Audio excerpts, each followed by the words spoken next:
Dormez, rêvez, vivez, le podcast qui vous veut du bien. Nutrition, sport, sommeil et sexualité, décrypté par B-Dreams et ses invités experts. Hello tout le monde et bienvenue dans ce 7e podcast Dormez, rêvez, vivez. Alors aujourd'hui, on va vous plonger au cœur d'un sujet crucial pour optimiser vos capacités physiques. Le sommeil, tout simplement. Allez, c'est parti. Le sommeil joue un rôle pourtant fondamental dans notre quête de performance. Loin d'être simple au moment du repos, il s'agit d'un processus actif et complexe qui permet à votre corps et à votre esprit de se régénérer et de se recharger au quotidien. Donc ça vient un petit peu en parallèle de ce que dit Estelle. C'est vrai que le sommeil, c'est un pilier qui est fondamental en termes de performance sportive. Mais d'abord, pour comprendre l'importance du sommeil dans la performance physique et la performance sportive, c'est d'abord très important pour nous, du coup, de vous expliquer un petit peu son rôle qui est essentiel et de le comprendre, surtout dans le fonctionnement de notre organisme. Puisque quand vous allez comprendre tout ça, ce sera beaucoup plus facile de le mettre en parallèle avec la performance sportive. Donc il faut savoir que lorsque l'on s'endort, notre corps il bascule dans un mode de réparation et d'optimisation. Donc en fait il faut se dire que le sommeil, on entend beaucoup de gens des fois dire le sommeil de toute façon j'aurai le temps de dormir quand je serai plus vieux ou quand je serai mort ou quand j'aurai le temps plus tard. Et au final non, le sommeil c'est très très très important si on veut pouvoir recharger les batteries et surtout réparer entre guillemets notre organisme. Tout d'abord il y a la réparation musculaire, donc c'est une des plus importantes. En fait quand on fait un exercice physique on crée des micro-traumatismes au niveau de nos muscles. Par exemple quand on va aller courir au niveau des cuisses, au niveau des mollets, etc. ça va créer des micro-traumatismes et en fait il est primordial d'avoir un sommeil qui est réparateur pour que le muscle puisse se reconstruire et du coup être plus résistant. Parce que si on enchaîne effort sur effort sur effort sur effort, mais qu'on n'a pas un sommeil récupérateur, en fait, les micro-traumatismes, ils vont s'accumuler au fur et à mesure, et ce qui va faire qu'il va y avoir des blessures plus importantes, et même parfois des blessures de fatigue. On appelle ça, les médecins appellent ça comme ça. Ensuite, il y a la régénération cellulaire. Donc ça, on en entend aussi beaucoup parler. Lorsque l'on dort, en fait, nos cellules, elles se renouvellent et elles vont venir en fait se débarrasser de toutes les toxines qui ont été accumulées au cours de la journée. Par exemple, souvent le soir quand on se couche, on se rend compte que on a par exemple le ventre qui est très gonflé parce qu'on a mangé, parce qu'on a bu dans la journée, etc. On a assimiler beaucoup de toxines en fait, et en fait tout au cours de la nuit tout ça va se régénérer au niveau des cellules et du coup ce qui fait des fois que le lendemain on se réveille le matin et on a le ventre super plat, mais c'est parce qu'en fait notre corps il a éliminé toutes les toxines au cours de la nuit. En fait notre corps il travaille vraiment lorsque l'on dort, il est pas simplement au repos et il fait pas rien entre guillemets quoi. Ensuite il y a la consolidation de la mémoire motrice. En fait toutes les informations que vous allez acquérir lors des entraînements sportifs, ils sont intégrés et stockés dans notre mémoire musculaire et du coup ça améliore notre technique et notre coordination. En fait il faut vous dire que lorsqu'on fait un exercice en entraînement, notre corps il va tout de suite assimiler cet exercice et en fait la phase de sommeil va lui permettre de l'intégrer et un petit peu de se reconcentrer dessus pour que lors du prochain entraînement ce soit beaucoup plus facile et que du coup l'exercice n'ait pas été entre guillemets oublié ou inutile à cause du sommeil. Ensuite on a aussi la régulation hormonale. En fait la production d'hormones comme la testostérone et l'hormone de croissance est stimulée pendant la phase de sommeil et du coup ça va favoriser la croissance musculaire et la récupération. Donc comme je le disais, la phase de sommeil elle est primordiale pour réguler toutes nos hormones, réguler les hormones qui ont été produites pendant cette phase d'entraînement et de performance sportive. Du coup, enfin, il y a aussi du coup la préparation mentale. Donc le sommeil c'est hyper important puisque ça va permettre à notre cerveau de se reposer et du coup de déconnecter du stress quotidien et du coup ça va vraiment venir optimiser les capacités cognitives.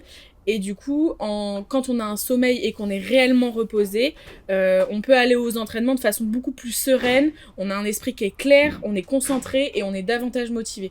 On remarque, même nous qui ne sommes pas forcément des sportifs de haut niveau, mais quand on est fatigué et qu'on va à nos entraînements de sport le midi ou le soir, on n'est pas motivé, on n'a pas envie, on n'est pas concentré, on n'est pas efficace, on est déconcentré par un rien. Donc en fait, le sommeil, par rapport à notre organisme, c'est un des points clés pour être en bonne santé de manière générale, et d'autant plus dans la performance sportive, de par tout ce que je vous ai expliqué, donc la réparation musculaire, régénération cellulaire, consolidation de la mémoire motrice, régulation hormonale, et surtout aussi pour la préparation mentale.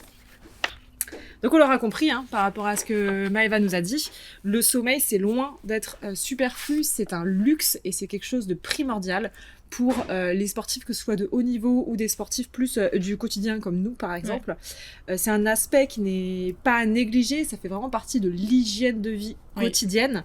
Et il faut savoir que le minimum d'heures à dormir par nuit, c'est 7 heures. Donc en dessous de ça, c'est pas bon pour votre cerveau, c'est pas réparateur pour votre corps. Donc c'est important parce que il faut savoir que les conséquences ensuite sur votre corps et votre esprit sur des entraînements physiques, ça risque d'être lourd derrière.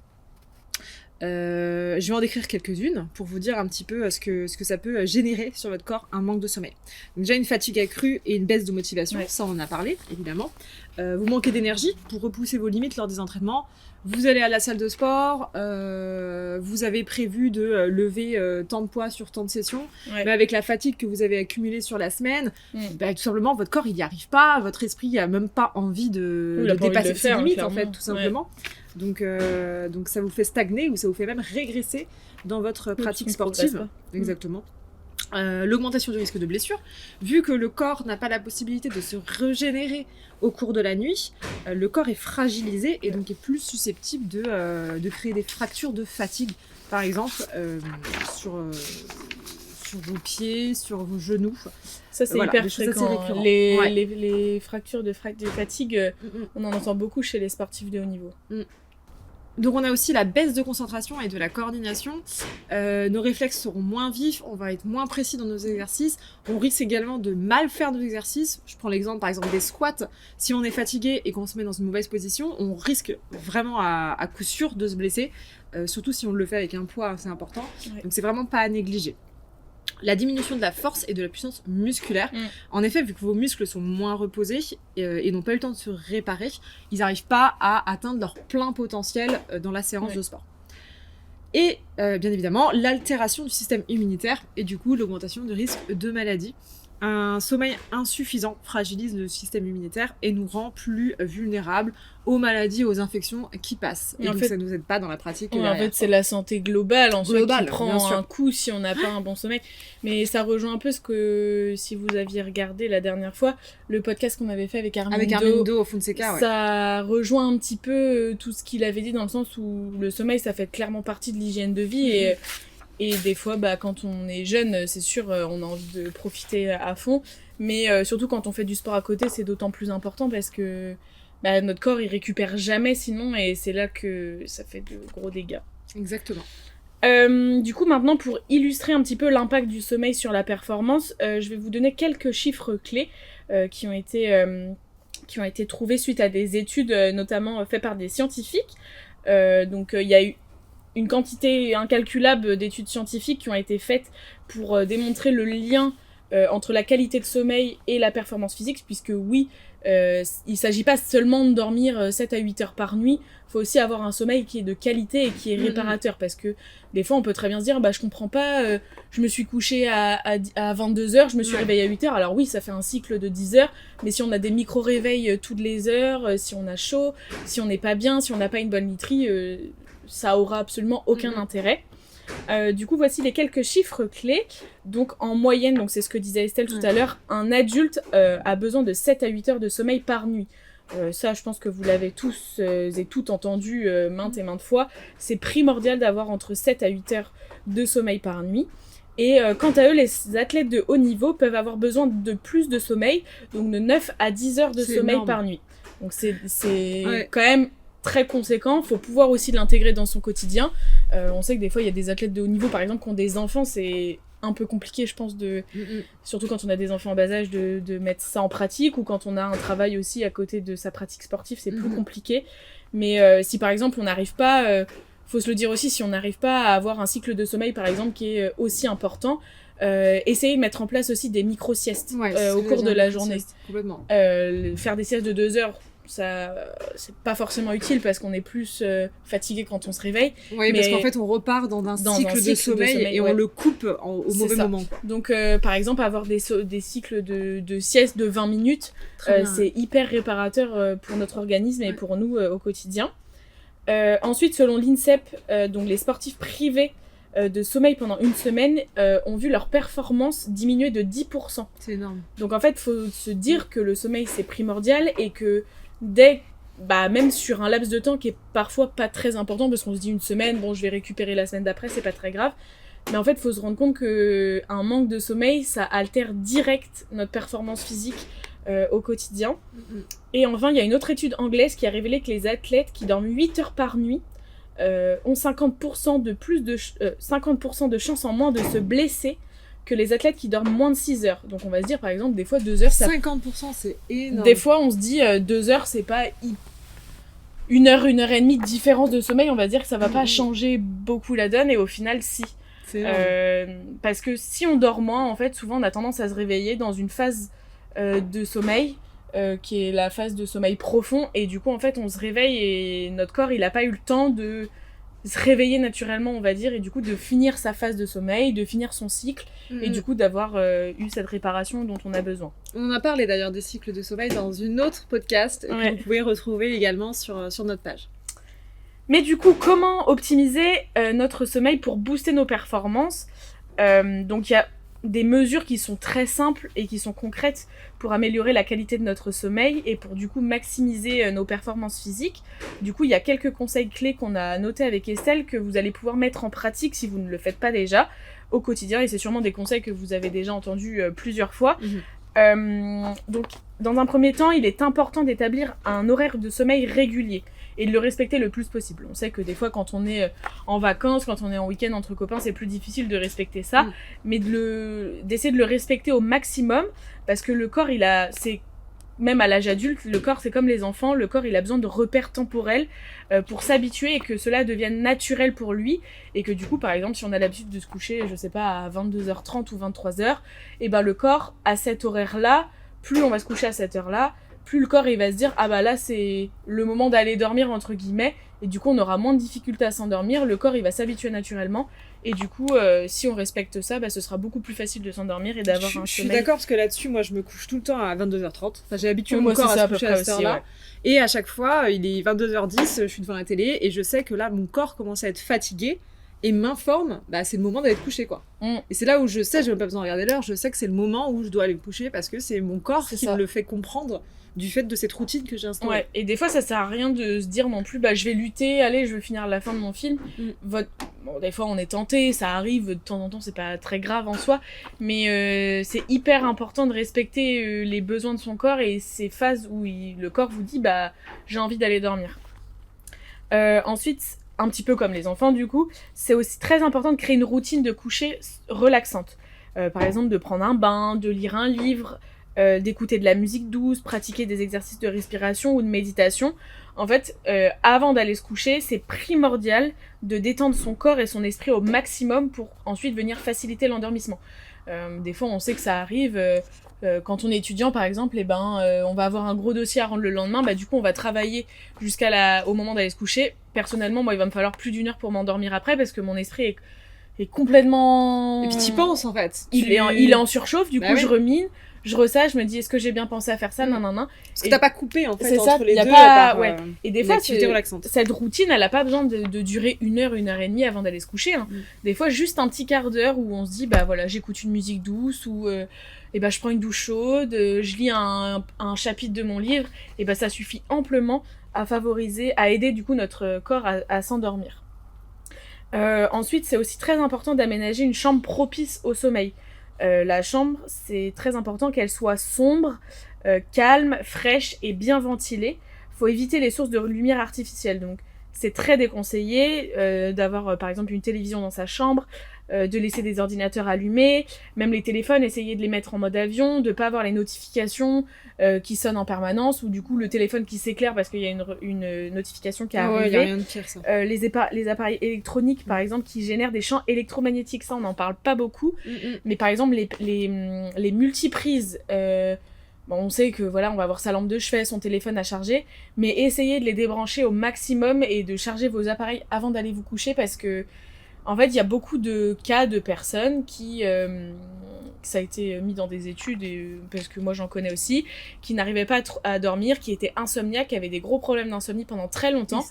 Et au final, c'était lié à la multiprise qui était sous le lit, qui était déjà le lit électrique. Donc déjà, il faut savoir que les lits électriques, c'est très bien quand on en a besoin. Mais si on n'en a pas réellement besoin, faut éviter parce qu'il y a quand même des champs électromagnétiques qui sont là. Et du coup, ça favorise pas forcément le sommeil. Et en fait, à partir du moment où ils ont éteint la multiprise le soir, et ben les problèmes d'insomnie, ils étaient plus là. C'est là où c'est bien d'avoir une multiprise avec les interrupteurs. Oui. T'as pas besoin de les brancher comme ça tout le temps, t'as ta petite multiprise avec l'interrupteur. C'est ça. On éteint pour la nuit et c'est bon quoi. Parce Voilà. que c'est vrai que les multiprises, on a tendance à les cacher sous le lit. Parce que voilà, c'est pas élégant, donc tu mets ça derrière le lit, Oui. tu caches.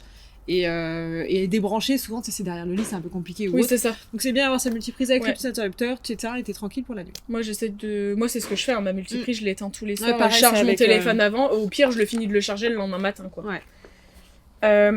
Voilà. Ensuite, c'est aussi très important donc de réaliser une activité physique régulière. Mais c'est important de préciser qu'il faut éviter les exercices intenses dans les heures qui précèdent l'heure de coucher. Parce qu'on sait que souvent, quand on finit une séance de sport, on a cette phase où on a du jus, quoi. On a de l'énergie, on est à fond. Après, il y a la phase de redescente où là, par contre, du coup, ça va amener à cette phase où on a envie de dormir, on est fatigué parce qu'on a eu un effort physique. Mais du coup, c'est très important de faire attention à pas avoir des exercices trop... À bien éloigner de la phase C'est de ça, sommeil. exactement. Et pas avoir des exercices trop intenses avant d'aller se coucher. Quoi. C'est important de laisser le corps... laisser du temps au corps pour se détendre avant d'aller dormir. Aussi, point important, il faut éviter la caféine et l'alcool en soirée. Bon, on sait que des fois, il y a des soirées où on est avec nos copains, etc. C'est pas grave. Mais dans la majorité des cas, évitez de prendre du café avant d'aller vous dormir. Ou c'est pareil pour la théine. Hein. Privilégiez les tisanes ou les infusions ou avant alors d'aller un vous coucher. déca pour avant de se coucher. Quoi. C'est ça. Et l'alcool, ça peut vraiment venir perturber notre sommeil On en a parlé. et nuire à sa qualité. Et d'ailleurs, c'est ce dont on parlait dans le premier podcast sur le Dry January. Exactement. On n'en avait pas reparlé ailleurs, je sais Ouais, non, c'était ça. mais on en avait parlé. Et autre point important du coup qui va de pair avec la consommation d'alcool, etc., de caféine, c'est aussi le fait d'avoir une alimentation saine et équilibrée. Ça, vous avez dû l'entendre beaucoup de fois. Une alimentation saine et équilibrée, ça va aider notre corps à du coup se régénérer beaucoup plus facilement, avoir moins de mal à éliminer les toxines, etc. Qu'en ayant une alimentation qui est trop grasse, même si on a le droit de se faire plaisir de temps en temps. Et du coup, ça va aider à la production de la mélatonine et de la sérotonine, donc qui sont les hormones favorisant le sommeil. Et on dit tout le temps que c'est une expression qui dit le matin, mange comme un roi, le midi, mange comme un prince, et le soir, mange comme un pauvre. Oui.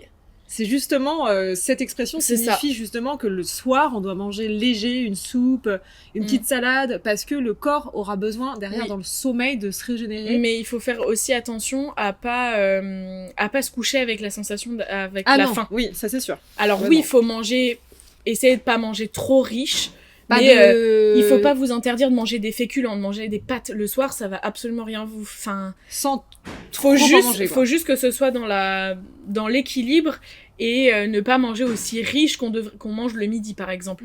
Mais il faut absolument pas se coucher avec la sensation de faim en mangeant juste une soupe alors qu'on a été faire un entraînement d'athlète avant. Oui. Non, faut absolument pas faire ça. Mais juste essayer de réduire l'apport calorique Ouais. le soir. Ensuite, il est aussi très important de s'exposer à la lumière naturelle en journée. Cela permet de réguler notre horloge interne et donc de favoriser un endormissement plus facile le soir. Et enfin, si jamais vous souffrez de troubles de sommeil persistants, j'entends bien persistants, c'est aussi primordial de consulter un médecin parce qu'il va pouvoir identifier d'éventuels problèmes médicaux qui sont sous-jacents et du coup vous proposer des solutions adaptées. Et par exemple, pour les personnes qui ont des soucis un petit peu de sommeil mais qui sont pas très persistants et qui sont pas réellement embêtants au quotidien, il y a plein d'alternatives qui peuvent être mises en place, comme de la méditation, de la lecture, Tout ce qu'on vient de dire, des en petites fait. huiles essentielles, etc. Mais si c'est des troubles qui sont comme de l'insomnie, des terreurs nocturnes ou des choses qui sont très très persistantes et très lourdes au quotidien, là, dans ce cas-là, il faut vraiment aller consulter un médecin. Donc voilà, c'est à peu près tout pour les conseils. Voilà, donc tout simplement pour conclure, ce que vient de dire Maëva et ce qu'on vient de dire depuis le début, Le sommeil, ce n'est pas une perte de temps, ça vous l'avez compris. Je pense que ça fait déjà 7 podcasts qu'on en parle, qu'on le rabâche. Et on va continuer de le rabâcher. Et on va continuer. Oui. Vraiment, c'est un investissement crucial pour vos performances physiques et mentales. Tout comme votre bien-être général, votre humeur, c'est indispensable. Donc, en accordant à votre sommeil l'importance qu'il mérite, vous mettez toutes les chances de votre côté. Que ce soit dans le domaine professionnel, dans le domaine amoureux, dans le domaine sportif, vraiment le sommeil c'est crucial, c'est la clé. Ouais. Donc on va le rappeler, ça améliore vos performances sportives, ça diminue le risque de blessures, ça renforce votre système immunitaire, ça améliore votre humeur et votre mental, et ça booste votre productivité et votre créativité. Donc là-dessus, je pense que si vous n'avez pas compris que c'est important... Allez dormir, voilà. C'est important de dormir. Donc n'oubliez pas que le sommeil est un élément individuel et que les besoins en sommeil peuvent varier d'un individu à un autre. L'important, c'est bien sûr de trouver votre rythme, de trouver votre routine, de vous accorder du temps aussi pour mettre en place toutes ces choses qu'on vient d'évoquer. Voilà, pour ensuite vous sentir pleinement reposé. Pour vous aider à optimiser votre sommeil, n'hésitez pas à découvrir surtout notre gamme de matelas, d'oreillers et de surmatelas, parce qu'il faut bien penser que votre literie doit toujours être adaptée à votre morphologie, c'est hyper important. À votre besoin. Chaque individu est différent et il n'y a pas un matelas fait pour tout le monde. Non, il y a un matelas par typologie de personne, par typologie de morphologie, par besoin en fait en sommeil. Donc c'est très important d'y être sensible et du coup n'hésitez pas à nous appeler, à nous contacter pour essayer un petit peu d'échanger sur. Parce que c'est vrai que des fois on entend beaucoup de. Bah, moi je sais que c'est dans mon entourage, mais c'est les personnes plus âgées, mes grands-parents, etc. qui me disent « Oh, ce matin, j'arrête pas de me lever le matin, j'ai mal à la hanche. » Oui, mais bon, mon matelas, je l'ai pas changé, il est là depuis 15 ans. Ouais, et encore, il y en a qui me disent 30 ans hein, avec un matelas. Oui. Donc, mais en fait, c'est vraiment hyper important. Si vous avez pas une bonne literie, vous aurez pas un sommeil réparateur et ça va être 10 fois pire. Enfin... Et on dit pas ça pour prêcher pour notre paroisse. Ah non, mais ça peut être, ça se trouve, un matelas chez nous vous conviendra pas, alors qu'un matelas ailleurs vous conviendra.